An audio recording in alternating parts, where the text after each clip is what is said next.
Bonjour à tous et bienvenue sur Union Région Télévision pour un nouveau rendez-vous sportif. Aujourd'hui, on va parler de 3 sports bien différents. On va parler de triathlon, de nage et de basket. On va parler de triathlon avec vous, Yannick Grivel. Bonjour, vous organisez le 30e triathlon de Nyon. On va en parler plus largement pendant l'émission. Mais on va commencer avec vous. Sergio Bianchini, bienvenue. Merci. Alors, vous faites un truc absolument incroyable. Vous habitez Genève, vous êtes d'origine uruguayenne et vous nagez beaucoup. Vous aimez tellement ça que vous voulez parcourir 100 km en une fois en Uruguay, dans votre pays. Tout à fait, je pars dans un mois à parcourir dans un fleuve, le Rio Uruguay, 100 km à faveur de l'association Aprodim qui s'occupe des personnes avec des handicaps multiples.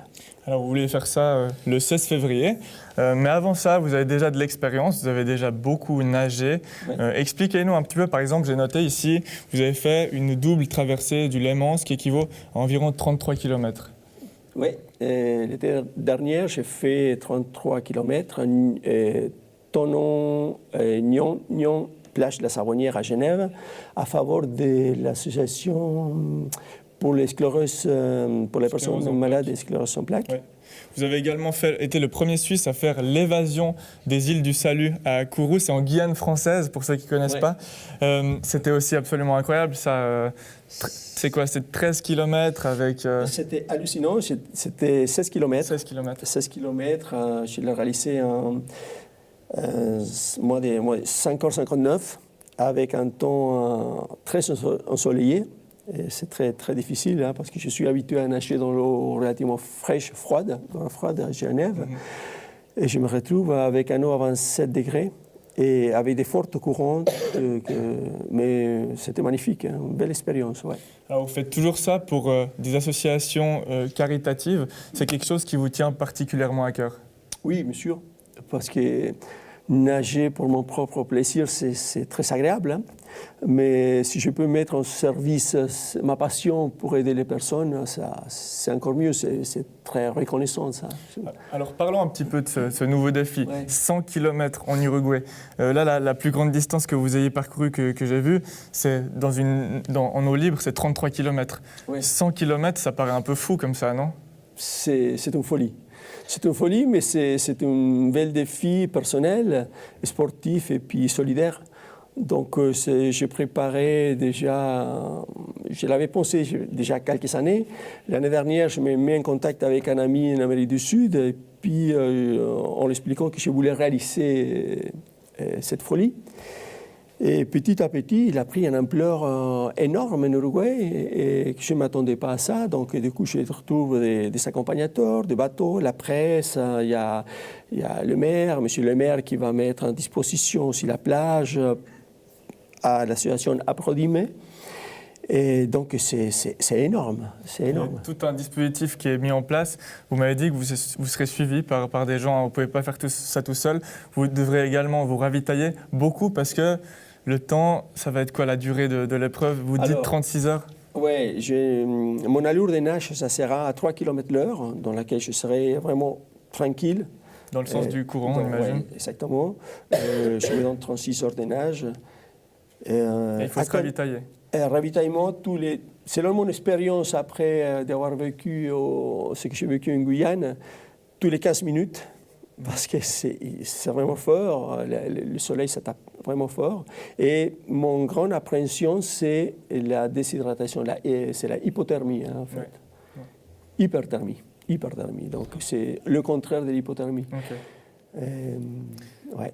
Eh ben, ce défi fou, on va le suivre avec vous, on va en reparler. On va se pencher sur le triathlon de Nyon, la 30e édition. Yannick Grivel, on imagine que c'est quand même un peu spécial de préparer une 30e. Alors effectivement, c'est vrai qu'on a eu une édition spéciale il y a 2 ans avec le championnat du monde universitaire notamment, et puis on avait toujours cette échéance, on va dire, qui arrivait, qui était cette 30e édition, un des plus vieux triathlons de Suisse aussi en termes d'années, et puis c'est quelque chose qu'on voulait marquer le coup en allant dans le sens de ce qu'on veut développer. Alors cette année, ce sera le samedi 4 et le dimanche 5 août.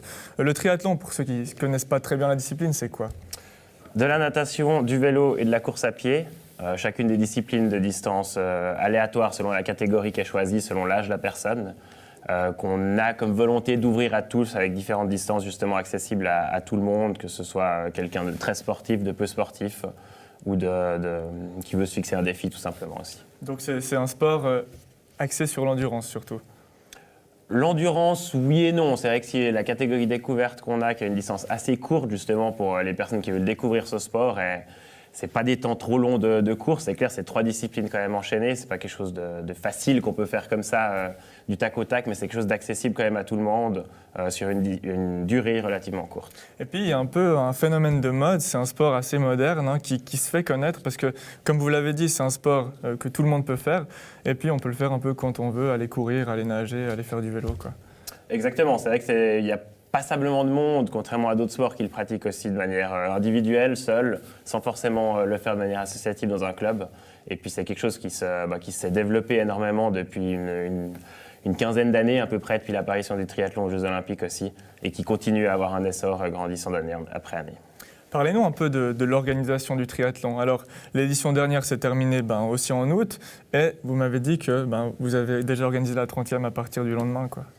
Alors effectivement, c'est vrai que c'est un travail avec l'ensemble du comité d'organisation qui est entièrement bénévole aussi, qui se fait tout au long de l'année, que ce soit au début pour la planification des courses, les nouveautés qu'on veut mettre en place, de tout ce qui est lié aux horaires, aux coordinations avec Suisse Triathlon, et puis évidemment tout ce qui implique les sponsors, les partenaires qu'on doit rechercher aussi tout au long de l'année.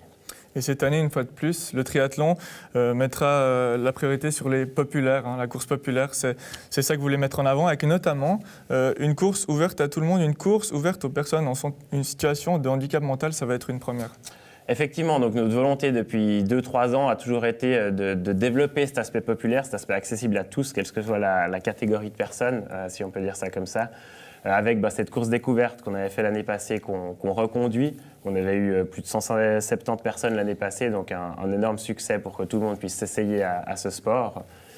Une nouveauté qu'on met en place cette année, c'est que sur les courses short distance, c'est-à-dire 500 mètres natation, 20 km en vélo et 5 km à pied, on a aussi la possibilité maintenant de le faire, de choisir son horaire de départ, 5 heures prédéfinies, qui permet à chacun de le faire avec son frère, sa sœur, quelqu'un qui veut peut-être l'encourager, le soutenir, faire ensemble, plutôt que juste être avec ceux de sa catégorie, donc ce qui va ouvrir ça. Faire ensemble, mais pas trop, parce que j'ai lu sur votre site que le drafting était interdit. Le drafting, c'est quand on se met derrière quelqu'un pour profiter de l'aérodynamisme. Exactement. Voilà, donc ensemble, mais pas trop. À part pour les catégories licenciées où c'est autorisé, sinon ça reste interdit pour des raisons de sécurité dans les triathlons en Suisse. Et les inscriptions sont déjà ouvertes, tant pour les participants que les bénévoles. Alors exactement, on est maintenant à un petit peu moins de 200 jours, donc on a voulu inscrire tout ça pour pouvoir recruter des bénévoles assez tôt, trouver que chacun qui se fixe un objectif, qui puisse planifier ça, s'inscrire aussi en tant que participant pour cette édition. Voilà, donc une bonne résolution pour cette année. On va faire une petite pause, messieurs, si vous le voulez bien. On va voir du basket, parce que samedi soir, dans le derby au sommet, il y avait le bébé Seignon qui allait s'imposer à la salle du Chéra face à une bonne équipe de Morges-Saint-Pré sur le score de 59-69. On regarde ça maintenant et on se retrouve tout de suite. Julie Lebris, c'était un choc au sommet aujourd'hui, en plus un derby, un match pas flamboyant de la part de l'équipe, mais un très bon match tout de même. Oui, un très bon match. Offensivement, je suis pas super satisfaite parce qu'on a raté des tirs, etc. Mais dans l'ensemble, on a respecté les consignes défensives. On les laisse à 24 points à la mi-temps, ce qui est une bonne chose. On savait exactement ce sur quoi il fallait les attendre. On a bossé ça cette semaine, on en a discuté. Et puis voilà, avec les joueurs d'expérience que j'ai, c'était assez simple de mettre ça en place. Après, bon, faut pas oublier qu'il leur manque au moins un joueur majeur à Draman Diarra, donc ça a changé pas mal la donne aussi. Et puis voilà, alors, on est à plus 10 à la mi-temps, et puis je pense qu'on enfonce le clou. À un moment, on est à plus 17 en deuxième mi-temps. C'est là qu'à mon avis, on est passé après dans la phase gestion, et c'est ce qu'on ne sait pas super bien faire, parce que gérer, c'est oublier de jouer un petit peu, et au lieu d'agrandir l'écart, ils sont revenus. Donc voilà, le petit bémol, il serait là, c'est les avoir laissés revenir, mais voilà, on sait qu'il n'y a pas des manches en face non plus et qu'ils ne vont pas accepter de perdre de 20 points. On a eu 10 points d'écart pendant à peu près tout le match. On a bien su gérer leur presse, et en attaque, on a bien fait tourner la balle et on a bien joué dans l'ensemble. En défense, on a bien défendu sur leur grand Hacho. Et après, Julien Rayet aussi, on a bien défendu, donc surtout la défense et le team spirit. Je pense qu'on s'est plus battu, vraiment, on voyait que on a tout donné, parce qu'ils avaient de la taille, vraiment, c'était dur dessous, et on s'est vraiment battu sur chaque rebond, et je pense que c'est ça qui a fait la différence aussi. Vous êtes même permis de faire tourner le groupe. Ça, c'est quelque chose que vous faites vraiment à tous les matchs avec Julie Lebris? C'est clair que c'est ce qu'elle avait dit, c'est que si on peut, on veut. Déjà, ça met tout le monde en confiance, et puis surtout, on avait vu que ces derniers matchs, il nous manquait notre Américain. Et on a très bien tourné justement, et là encore on tourne bien ensemble et c'était bien. Il y avait aussi un match dans le match aujourd'hui, parce que tu jouais contre ton frère qui était dans le camp opposé. Un match contre son frère, c'est toujours un peu spécial. Ouais, bon après on commence à s'habituer justement, mais on n'a pas trop les mêmes styles de jeu. Il est très offensif, moi je me bats plus et je suis plus un joueur défensif. Après, ouais, c'est toujours spécial jouer contre son frère. Vous avez fait beaucoup tourner aujourd'hui. C'est quelque chose que vous faites à tous les matchs, tourner autant. Là, presque tout le monde a joué la même chose. Ouais, il y en a qui ont joué un petit peu plus, mais oui, alors j'ai beaucoup tourné. Alors j'avoue que je le fais un peu plus depuis la rentrée, depuis janvier, parce qu'on a eu pas mal d'absences, ce qui fait que les joueurs qui jouaient un petit peu moins en début de saison ont été obligés, entre guillemets, de jouer plus et ont répondu présent. Donc moi je trouve que c'est une force pour cette équipe. Je savais que tous les joueurs que j'ai sont intéressants, ils peuvent m'apporter quelque chose. Et je pense que le travail qu'on a fait depuis le mois d'octobre, c'est justement pointer ce que chacun peut apporter. Et si dans cette équipe, chacun fait son job et apporte ce qu'il est capable d'apporter, pas plus, pas moins, je pense pas qu'il y ait quelqu'un qui peut nous battre. Mais voilà, j'ai entièrement confiance en eux, ils me le rendent bien. Et moi, ce que je veux, c'est qu'ils se disent, c'est pas parce que j'ai pas joué aujourd'hui que je vais pas jouer de l'année. Et je pense que voilà, tout le monde a compris ça. Il y a une grosse confiance dans l'équipe et tous les coéquipiers se font entièrement confiance. Quand il y a un joueur qui rentre sur le terrain, ils savent tous que voilà, lui, il peut apporter exactement ça et on va le mettre en condition pour qu'il nous apporte ce qu'il sait faire.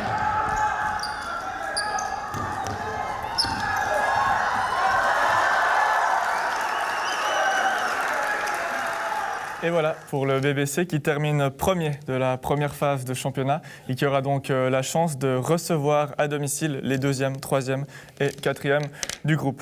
Un petit mot de hockey maintenant avec le Star Forward qui s'est imposé 5-3 face au EHC Thun. C'était hier soir à domicile.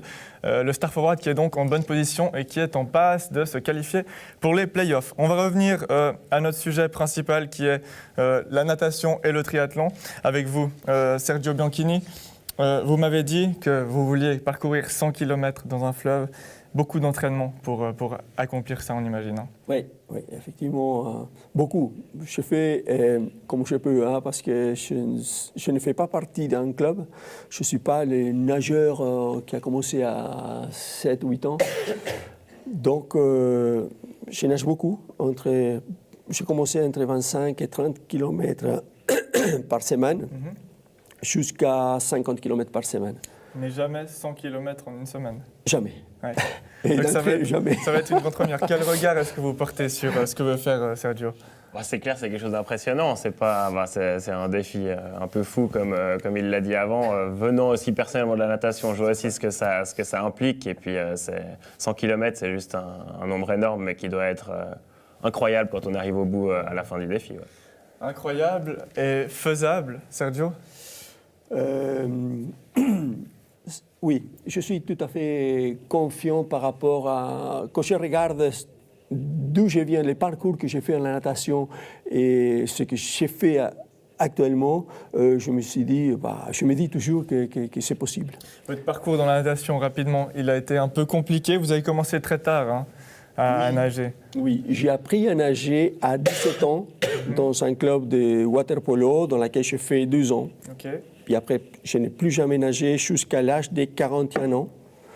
Donc, ils se sont passés des années. Hein. Donc, suite à une opération des genoux, rééducation, et j'ai pris goût à la nage. J'ai commencé à accumuler après des kilomètres. J'ai appris à nager pratiquement par Internet.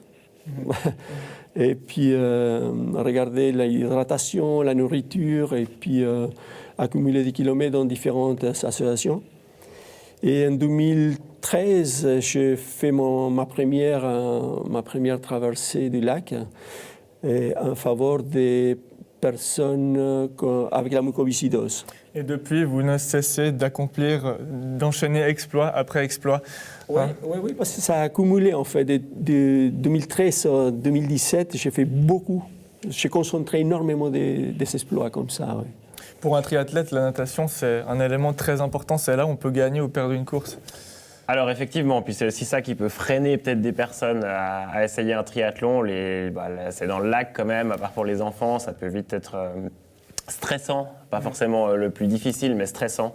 Mais c'est quelque chose qui retient certaines personnes malheureusement, mais qui est un challenge de plus par rapport à ceux qui le font. Ça peut retenir certaines personnes, mais il y a aussi la course qui peut retenir certaines personnes. Quand on voit des personnes comme Sergio qui ont des problèmes de genoux, qu'est-ce que vous pouvez dire aux gens qui ont des petits soucis comme ça? Il y a la possibilité de faire un relais, par exemple. Alors effectivement, on a sur différentes distances le relais où un participant va faire la natation, un autre le vélo, un autre la course à pied. Pour certaines personnes qui veulent le faire avec des amis, en entreprise, en famille aussi, ces différentes courses sans forcément devoir faire tous les sports. Sergio, ça vous dirait de participer à ce triathlon? Bien sûr, je suis partant. La natation, on imagine, plutôt. Oui, bien sûr, bien sûr. Je préserve mon genou. Hein. C'est ça. Yannick, on va revenir juste sur le triathlon. C'est le plus grand triathlon de Suisse, tout simplement, vous m'avez dit. 2300 personnes l'année passée. Est-ce qu'on a une attente pour cette année? Alors on ne cherche pas chaque année à développer ce nombre de participants, c'est clair, on est content, chaque année, ces dernières années, on progresse, on est dans les 2200-2300 participants, mais c'est un but de garantir la qualité qu'on offre aux athlètes, la sécurité aussi évidemment pour toutes les épreuves, et puis d'être ouvert à tous, tout en évitant de léser certaines personnes. Donc ce n'est pas une attente d'un nombre record, de battre notre record de participants, mais évidemment une satisfaction quand on a un nombre toujours stable ou en progression. Quand je vous entends parler, votre triathlon, c'est vraiment un triathlon plus basé pour les populaires que pour les sportifs. Les populaires, c'est vraiment quelque chose que vous développez dans cette 30e parce qu'il y a un partenariat avec Special Olympics. Est-ce que vous pouvez m'en parler un petit peu plus? Alors effectivement, après différentes discussions avec Special Olympics, le but, c'est de permettre à des personnes souffrant d'un handicap mental de participer à certaines courses. Ça sera le samedi avec les courses en tant que famille, où ils pourront être accompagnés, participer à cette course et puis aussi faire un triathlon, découvrir ce sport. Et ça va vraiment dans notre volonté d'intégration de tout le monde. Ça ne va pas être une course à part entière, parce que le but justement, c'est que ça soit avec les personnes usuelles qui font le triathlon, avec tout le monde, et puis que ça ouvre une catégorie de plus dans notre manifestation, dans cette volonté d'ouverture. Qu'est-ce qui sera mis à disposition pour cette catégorie exactement? Il y aura des moyens, j'imagine? Alors, c'est des distances assez courtes au niveau du team famille, justement. Les participants pourront le faire aussi éventuellement en relais, ce qui n'est pas possible en principe pour les familles, vu que c'est tout ensemble, selon les difficultés des personnes. Et puis, des bénévoles spécifiques qui seront attribués pour les aider. Vous me faites penser à Sergio parce que lui aussi, il œuvre pour ces personnes en situation de handicap. Sergio, cette année, c'est Aprodime. Oui. C'est quoi comme association exactement? C'est une institution qui s'occupe des personnes avec des handicaps multiples. Et puis mon but, c'est de porter un regard vers l'handicap. Favoriser d'abord la personne, on dit handicapé, favoriser d'abord la personne et puis c'est une personne avec un handicap. Et puis soutenir de façon financière, si c'est possible, les personnes par biais de ma passion, des gens qui vont sponsoriser, envoyer de l'argent. Est-ce que vous avez une adresse internet? Ou quelque chose, comme ça on peut participer justement. Oui, tout à fait. Alors moi j'ai une adresse, une page sur Facebook, c'est 100 km à la nage. 100 km à la nage. Voilà, donc les gens qui sont intéressés à me suivre déjà par GPS, je vais mettre tout ce qu'il faut après, verser l'argent aussi. Donc, magnifique. 100 km à la nage sur Facebook. Pour vous Yannick, recherche de bénévoles, qu'est-ce que vous voulez dire aux bénévoles qui hésitent à s'inscrire? Qui vont passer un bon moment, on a toujours des bons retours, on fait tout pour remercier ces personnes, valoriser le travail qu'elles font aussi. C'est clair que sans bénévoles, le triathlon Lyon n'a pas lieu, tout comme tout autre événement sportif ou fonctionnement d'association. Donc un grand merci d'avance de vous inscrire, de nous aider, de permettre à tout ce public, à toute la région de bénéficier de cette manifestation. Et le nombre de bénévoles, il est juste énorme pour un événement comme ça. Alors effectivement, avec le montage, démontage et la manifestation en tant que telle, on est à peu près à 600 personnes qui nous aident pendant chaque édition. Ben voilà, alors on est à la recherche des bénévoles. Merci beaucoup, messieurs, pour votre présence. Merci. C'était tout pour aujourd'hui. Nyon Région Télévision refera son sport. Ce sera la semaine prochaine. On se retrouvera à cette occasion. Allez, ciao tout le monde.